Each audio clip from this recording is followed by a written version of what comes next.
উনি একটা জিনিস খুব স্পষ্ট জানেন, যতদিন এই ব্যক্তি আছেন, তার পায়ে চোট লাগুক, মাথায় চোট লাগুক, যতদিন ইনি নিঃশ্বাস নিচ্ছে, আমার ব্যবসার দোকান বাংলায় আমি খুলতে পারবো না। আমার ব্যবসার দোকান আমি বাংলায় খুলতে পারবো না। তাই জন্য সে কখনো কখনো এনআরসি নিয়ে আসছে। এখন নতুন খেলায় শুরু হয়েছে বিজেপি সরকারের আমলে। বাঙালি ঘরের ছেলে মেয়েদেরকে বাংলাদেশি বলে দাগিয়ে জেলে ঢুকিয়ে দেওয়া।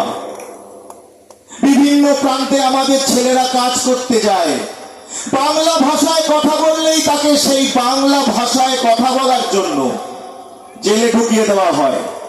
আমি বুঝলাম মমতা বন্দ্যোপাধ্যায় আপনার রাজনৈতিক প্রতিদ্বন্দ্বী।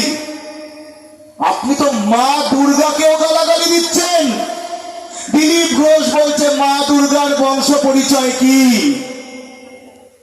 বাংলার কৃষ্টি, বাংলার সংস্কৃতি, বাংলার খাদ্যাভ্যাস, বাংলার ভাষা, সকল কিছু উৎখাত করে দেওয়ার জন্য এই বিজেপি নেমেছে। আজকে দুর্গাপুজো নিয়ে সমস্যা।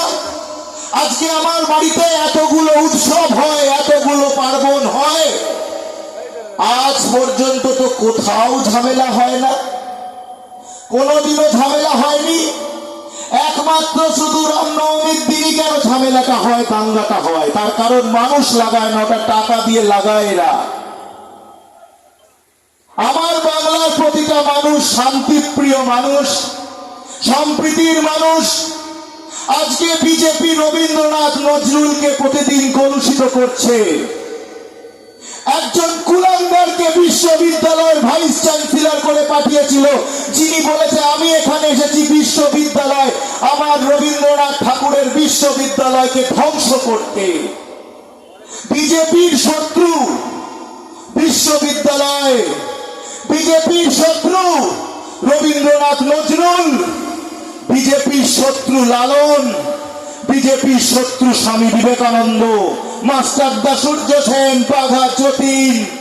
আসলে হলো বিজেপির শত্রু বাংলা। যেই বাংলা কোনোদিনও বিজেপির স্বপ্ন সারা ভারতবর্ষে ব্যবসা করা কোনোদিনও বাস্তবায়িত হতে দেবে না।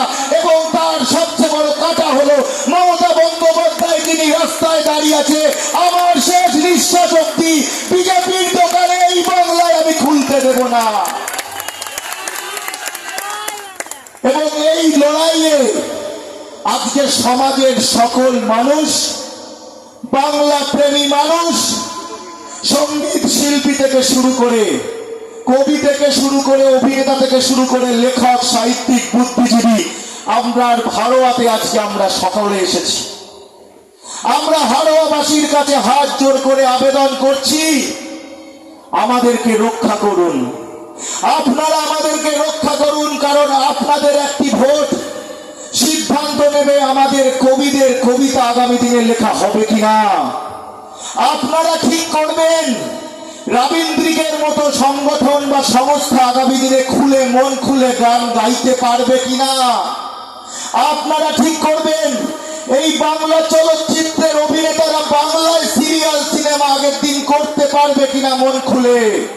আপনারা ঠিক করবেন বাংলার মানুষ হাজার বছরের আমার বাংলার সংস্কৃতিকে আমি মন খুলে আনন্দের সঙ্গে এই আমার মাতৃভূমিতে উদযাপন করতে পারবো কিনা। তাই জন্য এইবারের 24-এর ভোটে দেশ বাঁচাও গণমঞ্চ আপনার দ্বার এসেছে হাড়োয়াবাসীর কাছে আবেদন করতে, মোদি হটাও, মোদি হটাও।